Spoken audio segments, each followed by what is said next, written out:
Então, meus amados, deixe-me começar com algumas palavras introdutórias aqui. Nós percebemos que essas duas experiências nivelam toda a humanidade. Quais? Sofrimento, por exemplo, doenças e também a morte. Não importa o poder aquisitivo da pessoa, todos passam por ambas. Podemos ler nas Escrituras que nem mesmo a casa do faraó escapou das pragas que atingiam todos os egípcios. Então, nessa era presente, nós somos mais vulneráveis que nós imaginamos. Nós controlamos apenas parte do que acontece em nossas vidas.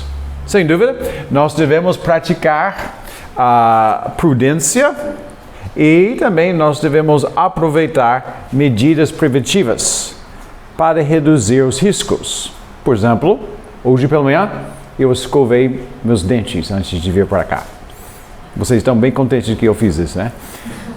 Também eu tenho o costume de usar cinto de segurança. Sexta-feira foi para a academia. Então, medidas preventivas. Mesmo assim, a vida fora do jardim é difícil demais. Nós temos que reconhecer isso. Moisés, o homem de Deus, ele descreve nosso trama aqui na terra assim: os anos de nossa vida chegam a 70 ou a 80 para os que têm mais vigor.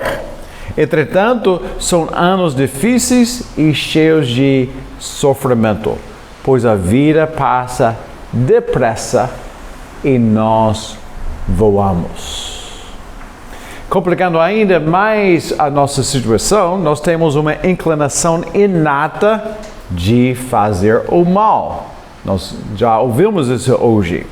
E como filhos de Adão, nós nascemos na iniquidade. Uma vez que nós nascemos na iniquidade, nós temos essa inclinação ao mal. E só Deus é bom e sem pecado. E a sua graça comum, junta com as demais providências, concede bênçãos e amparo e restringe o mal em nós e em nossa volta. Ou seja, o mundo seria bem mais pior se não fosse a graça comum. Então, meus irmãos, faz sentido que nosso Senhor Jesus ensinou seus discípulos a orarem assim: Pai nosso que está nos céus, perdoa nossas dívidas, assim como perdoamos aos nossos devedores. E não nos deixes cair em tentação, mas livra-nos do mal. Bem, o que eu compartilhei com vocês até agora estão confundindo vocês? Estão desanimando vocês? Pois é. O estudo bíblico do sofrimento e da tentação, podemos dizer que é vasto, é complexo, é muito pessoal. Também é extremamente necessário tanto para o discípulo de Cristo, quanto para a igreja de Cristo. E na palavra nós encontramos o direcionamento de Deus e o consolo de Deus para nossos corações. Então, vamos fazer o seguinte, vamos refletir hoje nas tribulações de um homem chamado Jó. Você pode abrir sua Bíblia já. Encontra na sua Bíblia o livro de Jó, capítulo 2. Então, quem era Jó? Vamos começar ali. Ele provavelmente vivia cerca de 2000 anos antes da encarnação de Jesus Cristo. Então, isso significa que ele vivia na mesma época dos patriarcas, Abraão, Isaac e Jacó. E ainda que Jó fosse um seguidor do Senhor de sua época, ele sofreu 2 episódios de calamidade que o deixaram, podemos dizer, no fundo do poço. E no capítulo 1, no primeiro capítulo, esse homem passou a perda total de seus bens e seus filhos. E no capítulo 2, a sua situação vai de mal a pior, podemos dizer. Então, sem dúvida, há duas categorias teológicas que vêm à tona ao longo desse livro, que realmente tem o nome dele como a referência aqui. Quais são as duas categorias? A teodiceia e a angelologia. A teodiceia é a nossa tentativa de responder à questão de sofrimento humano diante de um Deus Criador todo bondoso e todo poderoso. E a angelologia, nós podemos ver, vem à tona também, em especial quando nós contemplamos Satanás, seus súditos, demônios e suas ações malignas. Mas eu vou falar isso, uma ressalva aqui. Nós não vamos resolver na íntegra todas as nossas indagações hoje. No entanto, como crentes de Jesus, nós cremos que a palavra de Deus é suficiente para nós. Ou seja, o que nós precisamos saber é contido aqui. E é suficiente. E capítulo 2, podemos dizer, vai longe em nos informar, nos capacitar e nos consolar sobre esses assuntos pertinentes. Então, vamos fazer o seguinte, vamos dividir a leitura hoje, junto com a nossa reflexão, em duas partes. E essa primeira parte se encontra em versículos 1 a 10. Então, eu vou ler, eu peço que vocês sigam a leitura ali. Então, movido pelo Espírito Santo, o homem de Deus escreveu assim: na terra de Uz vivia um homem chamado Jó. Era um homem íntegro e justo. Temia Deus e evitava fazer mal. Tinha ele, desculpa, me perdoa, eu estou usando outra, a Bíblia que não é minha. Desculpa, capítulo 2. Nós ficamos bem familiarizados com a nosso exemplar da Bíblia. Vamos lá, capítulo 2. No outro dia, os anjos vieram apresentar-se ao Senhor. E Satanás também veio com eles para apresentar-se. O Senhor perguntou a Satanás: de onde você veio? Satanás respondeu ao Senhor: de perambular pela terra e andar por ela. Disse então o Senhor a Satanás: reparou o meu servo Jó? Não há ninguém na terra como ele. Irrepreensível, íntegro, homem que teme a Deus e evita o mal. Ele se mantém íntegro, apesar de você me haver instigado contra ele, para arruiná-lo sem motivo. Pere por pere, respondeu Satanás. O homem dará tudo o que tem por sua vida.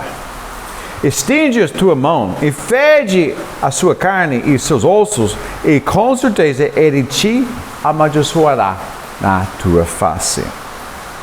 O Senhor disse a Satanás: pois bem, ele está nas suas mãos, apenas poupe a vida dele. Saiu, pois, Satanás da presença do Senhor e afligiu Jó com feridas terríveis, da sola dos pés ao alto da cabeça. Então Jó apanhou um caco de louça e com ele se raspava, sentado entre as cinzas. Então sua mulher lhe disse: você ainda mantém sua integridade? Amaldiçoa a Deus e morra. Ele respondeu: você fala como uma insensata. Aceitaremos o bem dado por Deus e não o mal? Em tudo isso, Jó não pecou com seus lábios. Essa é a palavra de Deus para o povo de Deus. E o povo de Deus diz: amém. Amém. Amém. Então, meus irmãos, hoje nossa pauta envolve três temas. Três temas. Quais? Satanás, Deus e seus redimidos. Satanás, Deus e seus redimidos. Nós vamos refletir nesses 3 temas, uma de cada vez. Vamos começar com Satanás. Sobre ele, eu quero que vocês estejam observando comigo 3 de suas ações malignas. 3 ações malignas de Satanás. E a primeira ação dele é a sua persistência.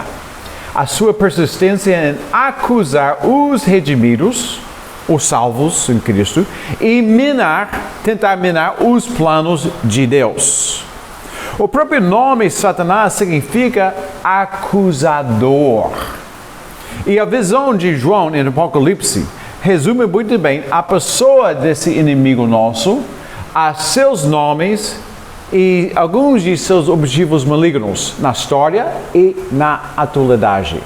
Escutam esses da palavra. Ele é a antiga serpente, chamado Diabo, ou Satanás, que engana o mundo todo. O acusador dos nossos irmãos, que os acusa do nosso Deus, diante do nosso Deus, dia e noite. Então, qual foi essa segunda acusação de Satanás contra Jó? Porque eu falei a segunda. A primeira acusação estava ali no capítulo 1. Você pode ler capítulo 1 hoje à tarde, quando vocês retornam para casa. Vai ser uma boa tarefa de casa, podemos dizer, e tudo isso. Mas a segunda acusação de Satanás contra Jó foi isso. Que a lealdade de Jó a Deus tinha seus limites. Então, o desejo inato de escapar do tormento físico o faria maldizer o Senhor e abandonar seus caminhos. Deixe-me comprovar isso para vocês. Veja o versículo 4 mais uma vez. O Satanás diz que pele por pele. Está vendo aquela frase? Pele por pele. O que significa pele por pele ali? Então, essa é uma expressão de permuta. Usada no comércio de peles de animais. E versículo 4, você pode ver essa descrição um pouco mais ainda. Um homem dará tudo o que tem por sua vida. Então, estende a tua mão e fede a sua carne e seus ossos. Está falando sobre Jó. E com certeza, ele te amaldiçoará na sua cara, podemos dizer. Então, deixe-me abrir parênteses aqui. Há 2 coisas que desviam pessoas de Deus, da busca de seu reino e da participação em sua igreja. 2 coisas. Quais são? Prazeres e dores. 2 extremidades, mas muitos usam. Nós podemos ver que essas 2 são usadas muitas vezes. Motivações. Prazeres. Muitos se afastam por causa do conforto e do interesse exagerado em riquezas. Eu estava semana passada, retrasada, com um pastor, ele estava no Rio, e ele assumiu uma igreja em Goiás, no estado de Goiás. E essa igreja é composta de muitas famílias de fazendeiros. Então, a igreja é bem abastecida. Ele me disse que, Davi, o desafio de minha igreja não é a falta de recursos financeiros. De fato, eu acho que os membros possuem demais. Em outras palavras, a atenção dos membros estava desviada em outras coisas. E as coisas de Deus estavam, podemos dizer, Deus estava concorrendo com outras coisas terrestres, terrenas, que essas pessoas estavam envolvidas. E dores, outra extremidade. Outras se afastam porque ficam com raiva pelo fato de o Senhor ter permitido uma tribulação, ou uma barreira que iniba a sua felicidade ou seu suposto progresso aqui na vida. Eles pensam que o Senhor as castigou, as deixou, não se importa mais com elas, ou não tem poder real para resolver a situação na vida delas. Então, a estratégia de Satanás aqui contra Jó centrou-se nas dores. Ele tinha prazeres, mas seu coração não estava desviado do Senhor. Então, ele estava tentando usar essa estratégia de dores para atrapalhar a sua vida, para prová-lo. Então, essa foi a primeira ação maligna de Satanás aqui. A sua persistência em acusar os redimidos e tentar minar os planos de Deus. A sua segunda ação maligna é a sua perseguição impiedosamente travada contra os redimidos. A sua perseguição, você pode ver a perseguição aqui em versículos 7 e 8. Eu leio mais uma vez. Satanás afligiu Jó com feridas terríveis, da sola dos pés ao alto da cabeça. E sua dor era tão excruciante que Jó apanhou um caco de louça. E como ele se raspava, sentado entre as cinzas. A ideia era, essas feridas, ele ficava ali coçando isso para tentar ter uma certa de alívio. Uma coisa em um grau menor, mas eu lembro um homem, na minha infância, um homem muito rico, fazia parte do meu parentesco. E ele tinha muitos desses dores de cabeça muito intensos. Como chama? Ok? Enxatados? Enxaquetas. Não, enxatados, enxaquetas. E o dor era tão intenso que ele ficaria ali só coçando a testa. Ele tinha alguns anéis, então ele fazia isso para tentar conseguir algum alívio. Então, a testa estava muitas vezes estava sangrando, mas era tão intenso que ele estava querendo qualquer alívio naquele momento. Então, essa é a ideia aqui. Você faria a curativa, talvez faz mais mal do que do que se você não estava fazendo, mas você estava em uma situação desesperadora. Então, nós suponhamos que a doença atormentou também Jó por 1 a 2 anos. É uma suspensão aqui. E não apenas por alguns dias ou algumas semanas. Por que eu estou falando isso? Isso se deve ao pavor, à exaustão e à dor implacável que o levaram a ansiar pela morte. Então, embora seja apenas uma hipótese, os efeitos lembram uma lepra muito temida na era medieval, o que nos permite imaginar uma enfermidade semelhante. Deixe-me ler um trecho de um médico descrevendo esse tipo de lepra naquela época da era medieval. Eu acho que tem um vislumbre aqui. Diz que a doença faz sua aparência por manchas no corpo, brilhantes e oleosos, como se estivessem cobertas de verniz. Depois de terem permanecido dessa forma por um tempo, o rosto fica deformado. A testa é atravessada por linhas profundas e coberta com numerosos tubérculos. E começa a falar muito sobre os efeitos ali. Por exemplo, o lábio e as narinas estão dilatados e deformados. A voz é rouca e nasal e a respiração é fétida. E as extremidades são afetadas da mesma forma que o rosto.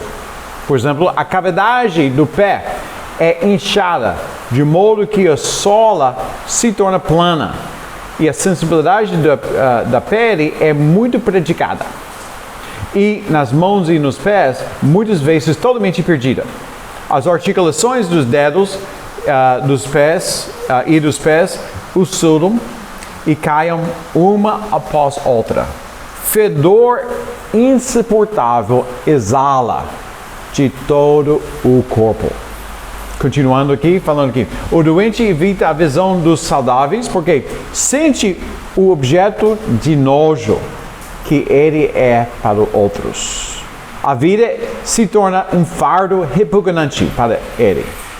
Ou ele caia em um estado de apatia e depois de muitos anos de tal existência, ele afunda por exaustão ou pela supervenção da doença interna. Então, você pode perceber que é uma coisa tão intensa, uma atribuição tão forte. E a terceira ação maligna de nosso inimigo, Satanás. Você pode ver aqui a sua provocação maligna mais ainda. Esta vez envolvendo a sua esposa. Deixe-me falar isso. Esposas são bênçãos. Uma esposa leal apoia seu marido como ninguém até o último fôlego dela. O último fôlego dele, dependendo da situação. Então, realmente é uma bênção. E nós temos que lembrar disso quando nós contemplamos a resposta dela aqui. Que Jó perdeu seus filhos e suas filhas de uma vez só, em capítulo 1. Jó perdeu também todos os seus bens, toda a sua forma de se sustentar. Significa que a sua esposa perdeu tudo também. Nós temos que lembrar disso. Uma só carne. Um lado fica afetado, o outro lado da mesma carne fica afetado. Então, eu não estou querendo dar desculpa por o que ela falou, mas nós podemos perceber, talvez, por que ela falou. Então, eu vou ler o versículo 9 agora. Então, ela lhe disse a Jó: você ainda mantém a sua integridade? Amaldiçoa a Deus e morra. Acaba com essa vida de miséria que você está passando. Então, por que esse conselho? Apenas conjecturas podem ser feitas aqui, meus amados, mas é mais de curioso que seu conselho cumpriria o objetivo de Satanás. Qual? Que Jó amaldiçoasse a seu Criador. É bem interessante. Então, qual é nosso conselho pastoral? Pessoas bem intencionadas podem ser totalmente equivocadas. Então, quando você busca conselho para tomar a decisão de eu devo ir desse lado ou este lado, tenha certeza que você está certificando esse conselho por meio da palavra de Deus.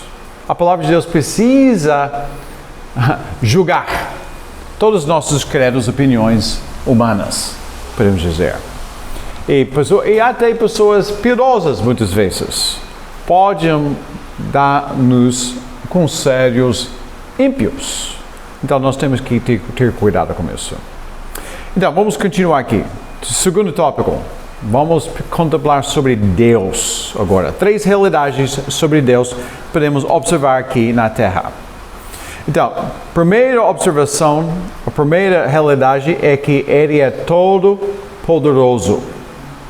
Isso significa que Ele é todo soberano, em poder, em sabedoria, sobre toda a sua criação, incluindo a esfera espiritual. Então, até Satanás, veja o versículo 1, esse mostra que Ele é soberano sobre até Satanás. Aqui, em versículo 1 diz que no outro dia os anjos vieram apresentar-se ao Senhor, parece que estava precisando prestar contas por alguma razão, que a gente somente vai saber na eternidade. E diz que e até Satanás veio com eles para apresentar-se. E também você pode ver em versículo 6, ele disse a Satanás, Deus disse a Satanás, Jó está nas suas mãos, apenas poupe a vida dele. Então, observemos bem, que Satanás precisava da permissão do Senhor antes de testar Jó.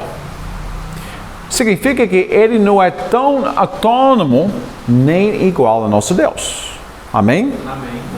E segunda observação aqui, o Senhor lhe estabeleceu os limites. Então, por que eu estou destacando isso? Esses fatos, essas realidades devem nos consolar como crentes em Jesus. Que se, porventura, uma tribulação entra na sua mente, ou um pedido que não realizado, que você sempre está colocando de Deus, ainda não estava realizado na sua vida, cumprido na sua vida, Ele vai dar a você o que você precisa nessas coisas. Segunda realidade sobre Deus. As suas maneiras nem sempre são fáceis e claras a compreender. Então, Deus, pela segunda vez, jogou a isca, podemos dizer, em frente de Satanás sobre Jó. Veja ali, versículo 3. Se lembra? Os anjos, os demônios, os anjos e Satanás estava se apresentando diante do trono de Deus. Se apresentando. E Deus disse a Satanás, em versículo 3, reparou o meu servo Jó?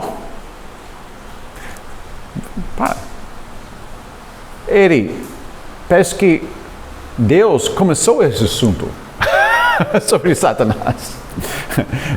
Satanás não estava ali nem pensando, talvez. Não há ninguém na terra como ele. Irrepreensível, íntegro, homem que teme Deus e evita o mal. Então, essa descrição de Jó ali, que Deus falou, foi afirmada 2 vezes no primeiro capítulo. Em seus versículos 1 a 8. Por exemplo, versículo 1, eu já li, capítulo 1, versículo 1, você pode ver isso. Na terra de Uz vivia um homem chamado Jó. Era um homem íntegro, justo, temia a Deus e evitava fazer mal. Então, ele está repetindo isso aqui em capítulo 2. Mas ele acrescenta aqui, Jó se mantém íntegro, apesar de você me haver instigado contra ele, para arruiná-lo sem motivo. Meus amados, nessa declaração ali, Deus se refere à primeira prova que ele liberou Satanás a provocar contra Jó. Eu confesso, versículo 3 do capítulo 2 é um dos versículos mais difíceis na Bíblia. Deixe-me ler isso mais uma vez. Jó se mantém íntegro, apesar de você, Satanás, Deus, haver instigado contra ele para arruiná-lo sem motivo. Então, parece que Deus admite que ele provocou a ruína de Jó e foi convencido a fazer assim por causa de Satanás. Então, e a pergunta retórica de Jó à sua esposa indica essa interpretação. Versículo 10. Aceitaremos o bem dado por Deus e não o mal? Deus disse assim.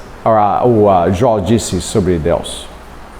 Então, eu acho que nós podemos chegar a essa conclusão se isolar esse caso de Jó de outras partes das Escrituras. Então, meus irmãos, é muito importante salientar isso. Há uma diferença enorme entre a permissão divina e a provocação divina. E esse comentário perspicaz nos ajuda a resolver essa complexidade aparente nesse trecho aqui. Então, deixe-me ler essa explicação de alguns comentaristas bíblicos. O que Deus permite é muitas vezes atribuído diretamente a Ele nas Escrituras. Isso não quer dizer que Deus é o autor ou patrocinador do mal. O mal que veio sobre Jó não pode ser acreditado ao Senhor só porque ele deu a sua autorização a Satanás. Satanás deverá assumir total responsabilidade por tudo o que aconteceu com Jó. E os limites estabelecidos por Deus provam que ele é soberano e ainda estava no controle da situação. E eu posso acrescentar, dando para nós dois outros exemplos que comprovam que Deus usa o mal muitas vezes para cumprir seus propósitos bons e justos. E o primeiro exemplo é o abandono, a injustiça e a violência gritante direcionada ao nosso próprio Jesus Cristo. Escutem isso aqui. Pois Cristo também foi sacrificado uma vez por nossos pecados, o justo pelos injustos, com o propósito de conduzir-nos a Deus, morto de fato na carne, mas vivificado no Espírito. E o segundo exemplo seria o chamado espinho na carne, que afligiu o apóstolo Paulo. Ele diz que, para impedir que me exaltasse por causa das grandezas, da grandeza dessas revelações que eu recebi, foi-me dada, implicada por Deus aqui, um espinho na carne, um mensageiro de Satanás, para me tormentar. 3 vezes eu roguei ao Senhor que o tirasse de mim. Mas ele me disse: minha graça é suficiente a você, pois o meu poder se aperfeiçoa na fraqueza, na sua fraqueza, na caso de Paulo ali. Então, continuando aqui, terceira realidade sobre Deus que nós podemos observar aqui. Ele é todo bom. Ele é todo bom, sem nenhum envolvimento com o mal. Isso deve ser nítido que eu estou explicando isso assim, mas sempre faz bem ressaltar isso. Escutam essas palavras do Tiago. Quando alguém for tentado, está falando para os irmãos perseguidos que estavam passando tribulações, jamais deverá dizer: eu estou sendo tentado por Deus. Pois Deus não pode ser tentado por mal, e a ninguém tenta.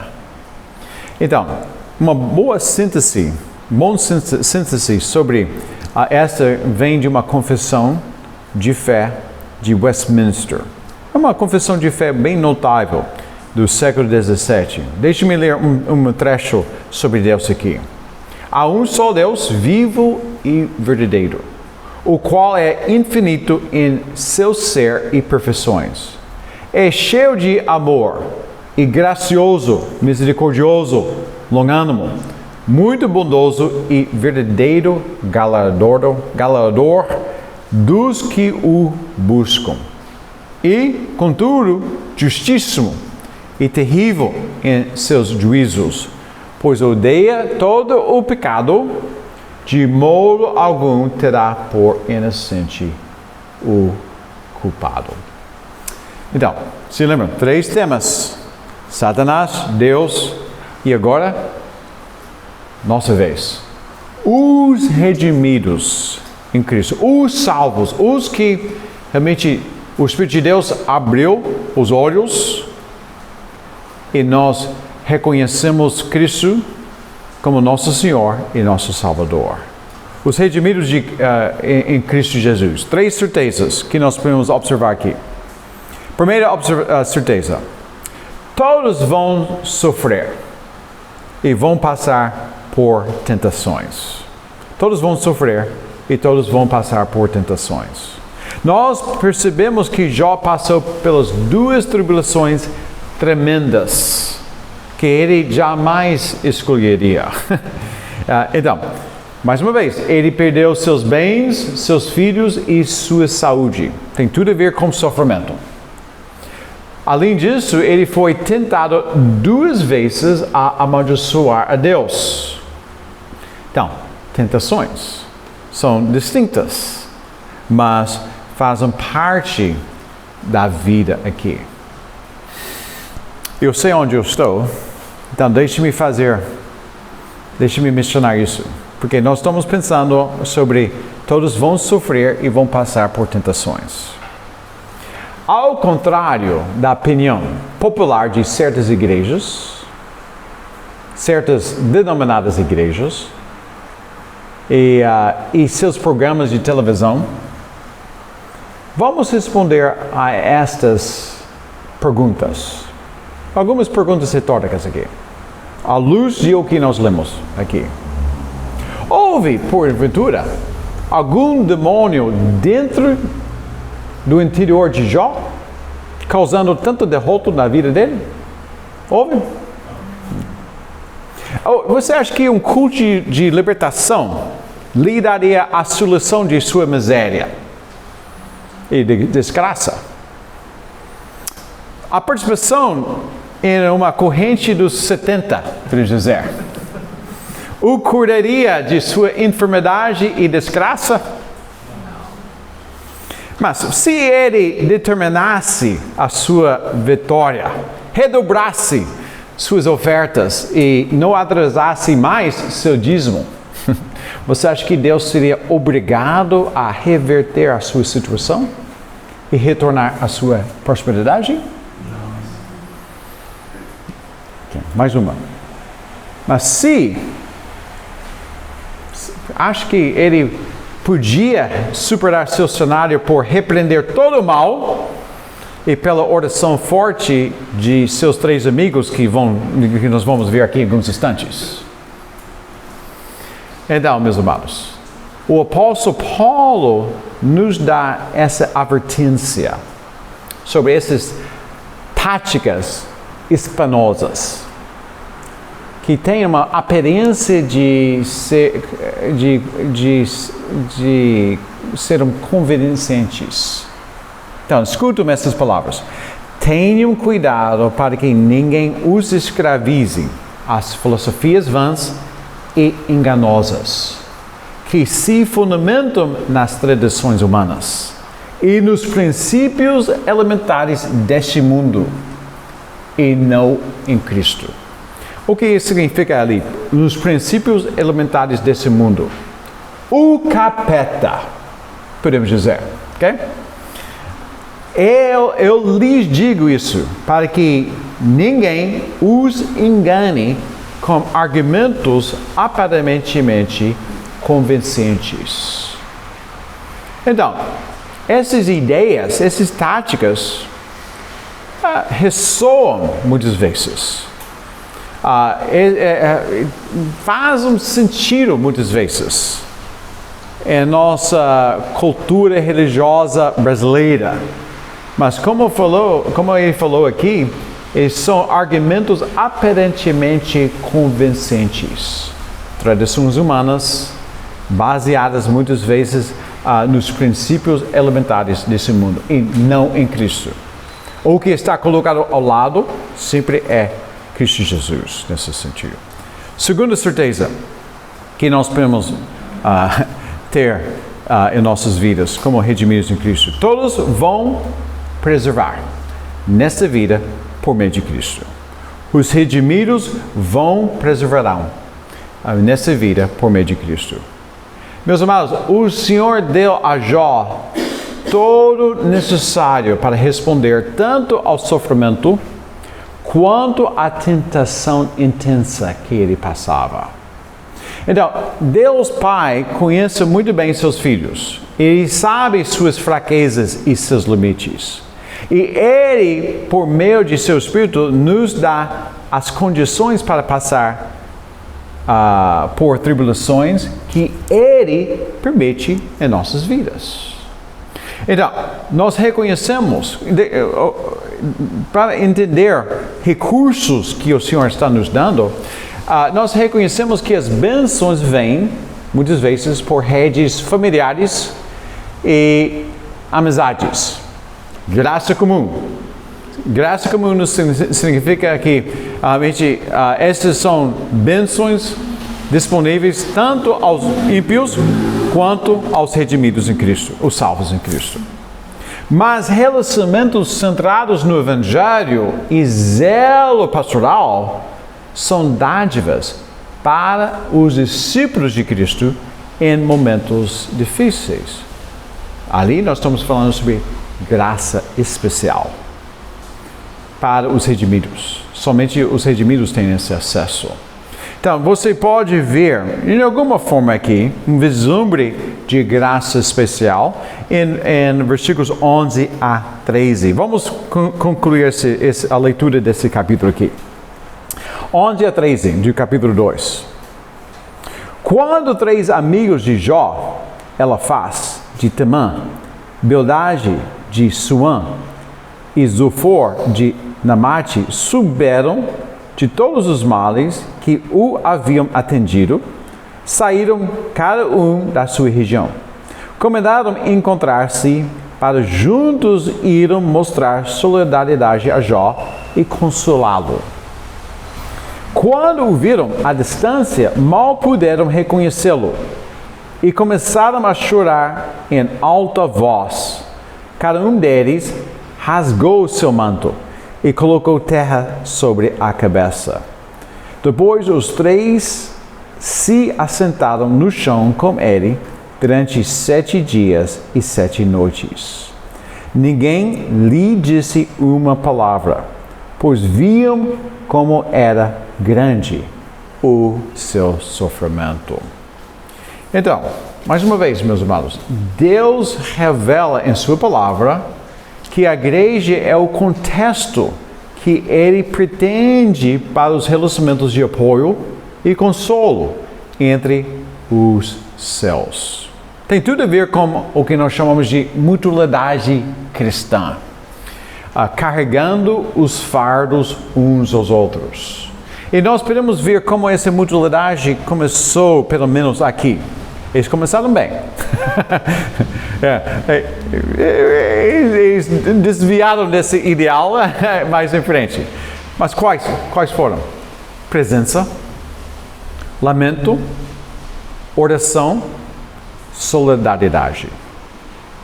Então, muitas vezes, nós temos as palavras, mas sua presença na vida de um irmão que está passando dificuldade,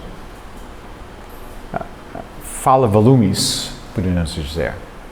Você pode mandar mensagem que eu orei por você, eu sei que isso está acontecendo, eu orei por você. Então, essa é a graça comum. Isso não deve ser totalmente contido em Pastor Fernando ou um obreiro. Isso é para todos os irmãos. Pois em Cristo nós somos sacerdotes mediante o sumo sacerdote. Então nós devemos ministrar aos outros. Isso tem a ver com discipulado básico nesse sentido. Então, eu gostaria de ler um relato do sofrimento quanto da consolação divina que Lutero experimentou por meio de sua igreja que ele conduzia. Lutero era aquela figura de destaque no movimento da Reforma Protestante. Então, esse historiador ele descreve esse sofrimento que ele passava. Eu leio. A depressão de Lutero sempre foi marcada pelos mesmos traços. Quais? Um sentimento de profunda solidão, uma sensação de que Deus o escolhia para o sofrimento, uma perda da fé de que Deus é bom e uma autossuficiência interna resultante. A depressão de Lutero só se intensificou sob o peso dos frutos imprevistos da reforma. Quanto mais os crentes feridos procuravam Lutero como médico das almas, mais ele sentia o peso da responsabilidade por seu ensino escrita. Ele não conseguia afastar a noção de que as reformas que ele defendia poderiam destruir em vez de reviver a igreja. Doença, incredulidade e ansiedade conspiraram e o levaram à beira do desespero. Então, mas, em uma carta que ele enviou para seu amigo Melanchthon, ele escreveu assim, esse é o consolo agora. Passei mais de uma semana na morte e no inferno. Meu corpo inteiro estava com dor e ainda tremo. Completamente abandonado por Cristo, ele sentia. Trabalhava sob as vacilações e tempestades do desespero e das blasfêmias contra Deus. Mas por meio das orações dos santos, dos que faziam parte da igreja, Deus começou a ter misericórdia de mim e puxou minha alma do inferno abaixo. Então, como a igreja, mais uma vez, como a igreja, que vocês, membros desse mesmo corpo visível de Cristo, que vocês estejam atentos a provações, às fraquezas e aos sofrimentos uns dos outros. Eu mencionei isso, mas eu vou mencionar mais uma vez. Pois o grande mandamento vai brilhar em seu meio, por meio da compaixão, do consolo e do encorajamento mútuos aqui. Estes devem ser tópicos constantes de suas intercessões uns pelos outros. E a terceira certeza sobre os redimidos aqui. Qual é? As suas dores serão ofuscadas pela glória eterna que os aguarde. Deixe-me repetir isso. As suas dores, nesta era presente, serão ofuscadas pela glória eterna que os aguarde em Cristo Jesus. Muitos hinos, ao longo dos séculos, têm consolado incontáveis crentes, que logo eles estarão com seu Redentor, depois dessa vida de sofrimento e tentações. As palavras dessas intuações, podemos dizer, os fazem lembrar de que seus corpos doentes, desgastados e cansados, vão ressuscitar para estar com seu Senhor bendito para sempre, na terra recriada e perfeita. Então, nós vamos cantar aqui logo. Inclusive, eu vou pedir aqui o Fernando, você pode se preparar para esse momento. Mas antes, deixe-me, você vai tocar, acho que você, Laura, tudo isso, que bom. Mas eu gostaria de apresentar para vocês uma figura missionária.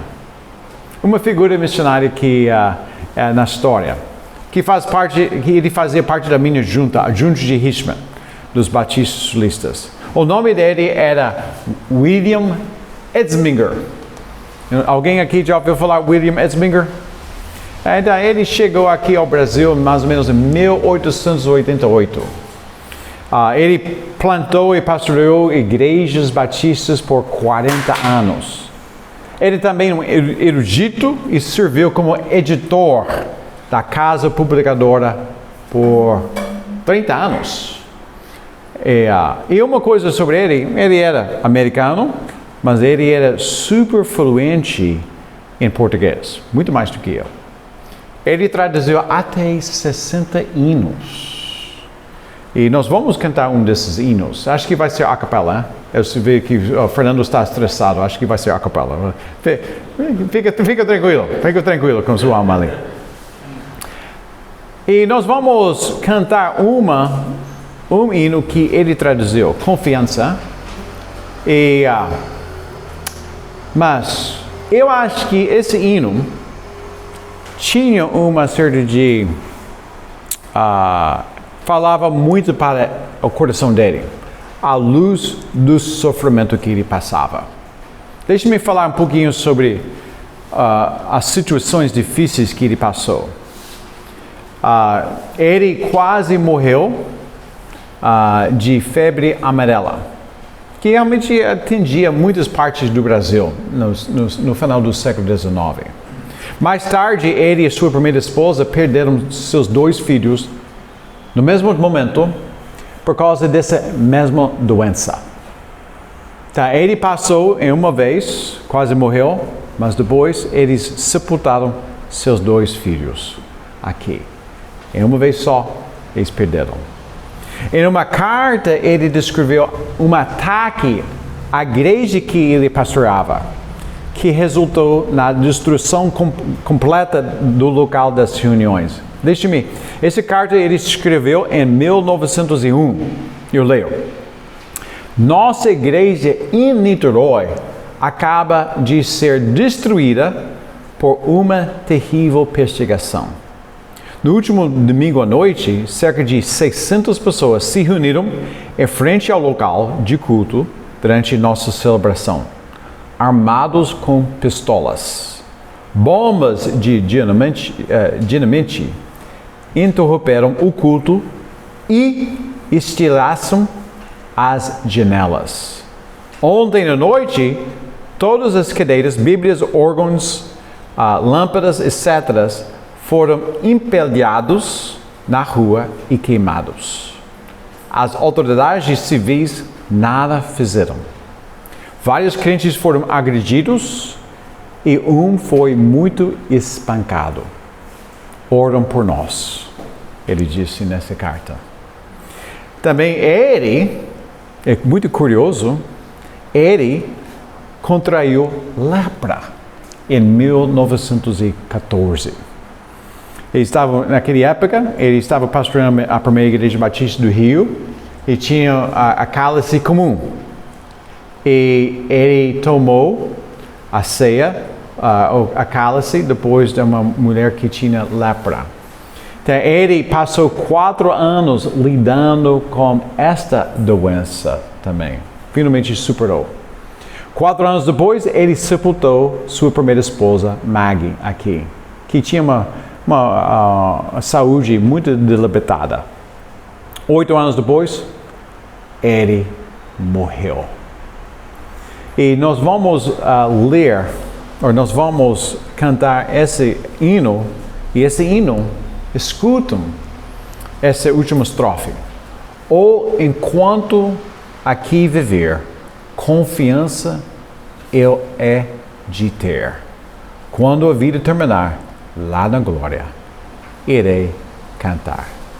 Ele traduziu, mas eu acho que aquela tradução, aquelas palavras que ele escolheu, eu acho que alimentou sua alma no meio desse sofrimento. O refrão, confiando no meu Jesus, dele vem me paz e luz.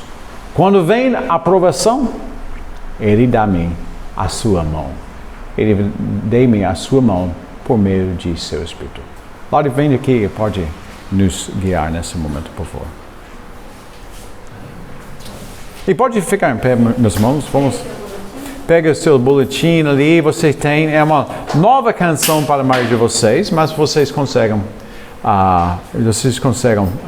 acompanhar.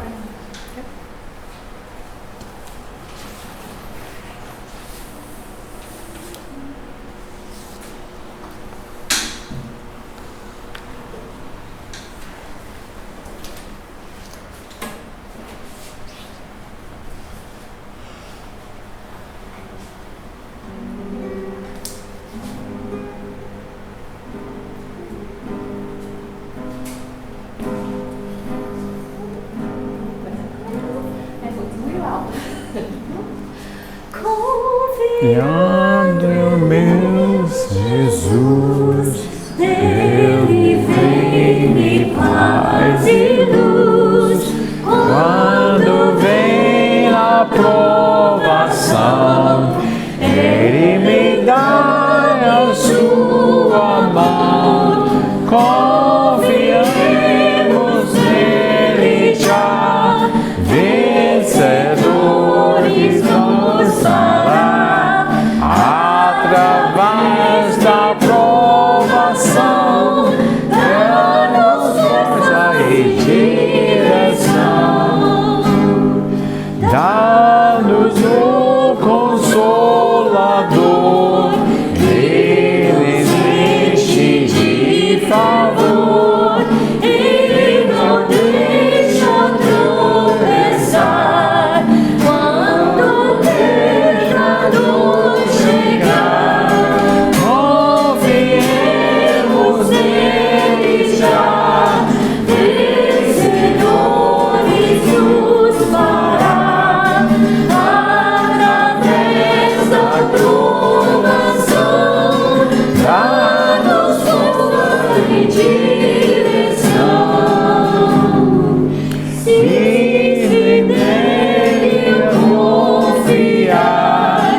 Vamos orar nesse momento. Peço que vocês estejam curvando suas cabeças, fechando seus olhos.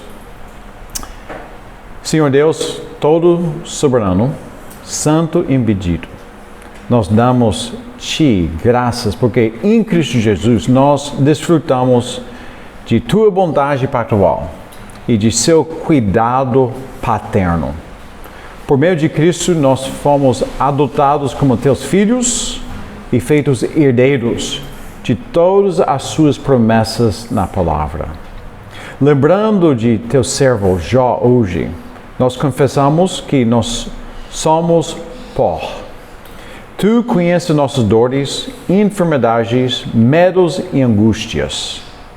Reconhecemos que muitas vezes, Senhor, nós não compreendemos os Teus caminhos, como Jó não sabia. O sofrimento muitas vezes nos confunde, a espera nos enfraquece e a tentação nos cerca. Ainda assim, confessamos que Tu és bom e justo. Além disso, o Senhor governa todas as coisas segundo o conselho perfeito de Sua vontade. E muitas partes dessa vantagem nós não vamos entender até que nós estejamos face a face perante o Senhor. Portanto, concede-nos a graça a descansar em Ti, mesmo quando Teus propósitos são ocultos de nós. Dá-nos também o que é necessário para suportar as provações sem amargura, preservar sem desespero e esperar sem murmuração.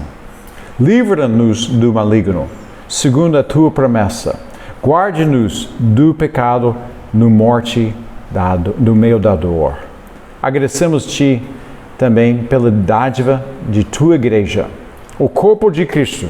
Por meio dela, Teu Espírito nos oferece cuidado, exortação e consolo, e até correção quando nós precisamos, porque o Senhor é bondoso para conosco. Que o Teu Espírito motiva e capacita esses membros desta igreja a carregar os fardos uns dos outros, a amar com sincera compaixão e a perseverar em oração uns pelos outros.